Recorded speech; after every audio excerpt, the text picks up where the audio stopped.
of the game is Yeah, very potent. There's a lot of players who need that. Some players definitely like that. In fact, I know I'm no top player, but I like to actually keep Rumble because that tactile feedback I enjoy it. I personally think it helps. I mean, I'm the same way, but we're not talking about ourselves right now. We're talking about Soan and Dill. And, right off the bat, there's some damage going on board. There's a banana out there, and the banana is going to be tripping Soan, but he gets that get-up attack. Yeah, I mean, and we're seeing right now Dill just trying to go in, trying to occupy space that Ike really can't occupy as quickly. And trying to make sure that Soan just kind of can't do anything. But Soan doing an incredible job, actually, right now of keeping Dill at that range that Soan wants him to be at. Yeah, fairs and nairs, man. That's all it takes to just break neutral if you're going to be passive about putting hitboxes out. Soan is not afraid to cover a wide amount of space with those large hitboxes that Ike is able to offer. Yeah, as we mentioned earlier, Ike, he may not hit particularly fast, but where he does hit hard, he hits far. He really stretches out where the Ragnar can go, and that forward is going to be taking a nice early lead for Soan. Into fair, looking like melee chic. I've been playing melee just about all day, so I'm sorry. Anyway, back to Smash 4. We don't have the Aether drag down just yet. And able to come nicely onto the platform. Fair, put a bit more percentage. Bit cheeky play with the monkey grab, but it's all about how Dill is going to be able to clean up the stock if he manages to continue to hold the ledge. Quick draw is going to bring Soan right back onto the stage. Because if Soan keeps tacking on this damage, and we know Ike is no stranger to those early kills. Ike is no stranger to those early KOs, so I can see if Dill isn't really able to take this, Soan possibly just... He could be running away with it at this rate, just on the basis that Ike with Rage is incredibly potent, and Soan has been doing an excellent job of covering all the space that Dill can maneuver, including with that eruption to get a solid 2-stock on top of Dill. Man, that power of Van Halen right there with that eruption. Anyway, I would like to see now the adaptation in Game 2 from Dill, because I think that if he plays this just a little bit more patiently, he can definitely take this. He is opting to stick with the Diddy Kong, and I can understand why, but he... Go up, up, up.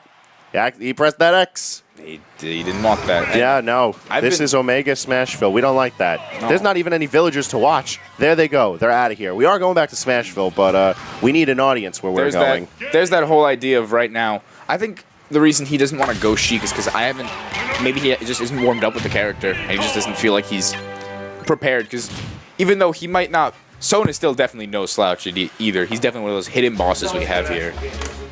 No, that was not an actual... No, they accidentally picked Smashville Omega, and that's no good.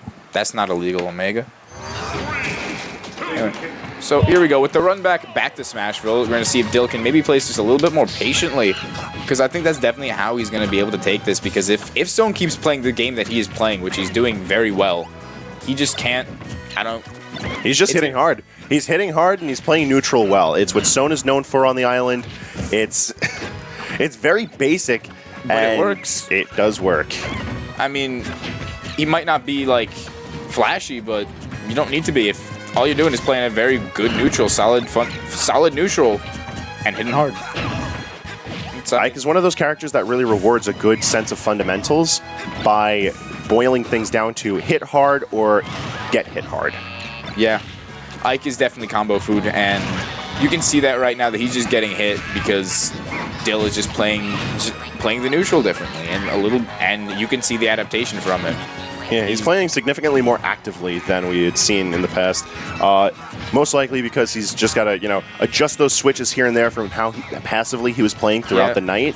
He recognizes he's got to be proactive, he's got to put hitboxes out, and he's got to move, or else Soan's going to be putting Ragnar right in his face. I think he has to. I think he has to understand that his hitboxes just come out faster.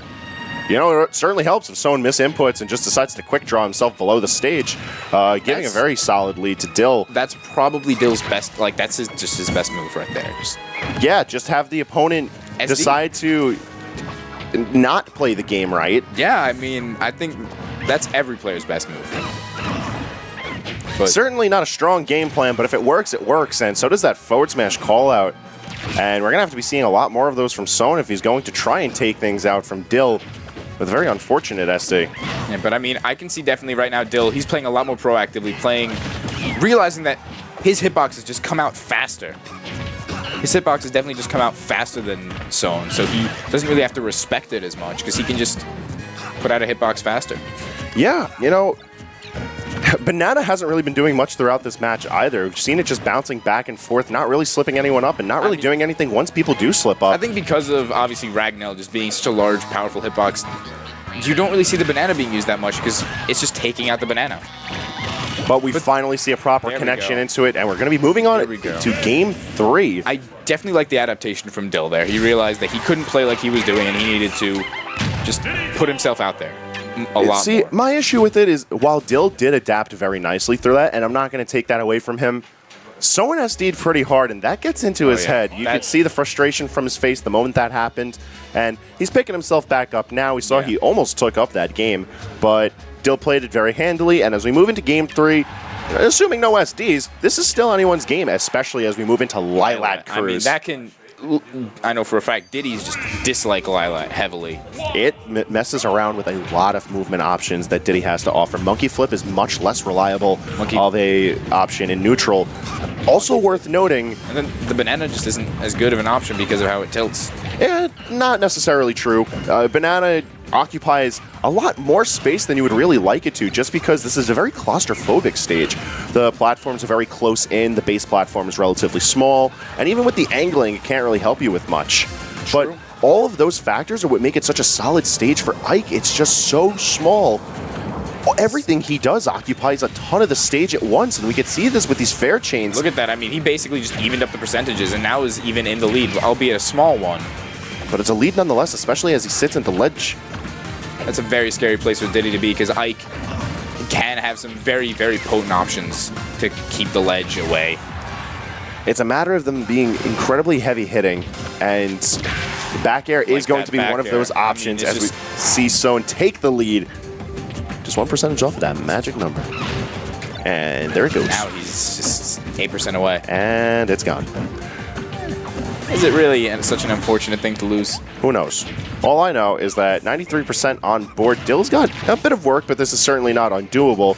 That being said, this is Ike with Rage, and an Ike with Rage occupying such a small amount of space, even the no-charge quick draw, just to call out Dill on his movement, it really goes to show how this can limit someone. It just chucks the banana peel into space. Just the depths of the Lilat system. Randomly, you're going to see Crystal just go and randomly search around on a planet, just find a banana peel. We got the roll call out, but nothing to come of it. Back throw, a little bit of percentage, a lot of stage control. It's all about what Dill does with it right now. Dill, I mean, he's definitely going to have to, you know, play a little bit safer, but definitely try and play close to the hip against him. And I guess the whiff with the F smash there, very unfortunate, because now Soan at almost max rage, just going to be playing this very, very carefully. I mean, only really putting out a hitbox when he needs to, but definitely stopping Dill from doing anything. I mean, that almost KO'd. But that certainly will, and we have the 2-1 Soan taking it over Dill, and Dill having to move himself right into the loser's bracket. Very strong win from Soan, even coming off of an SD in Game 2. Well played from him. Very well. So, I'm going to be hopping off for a little bit, but don't worry, you're getting some of that long quality on the mic.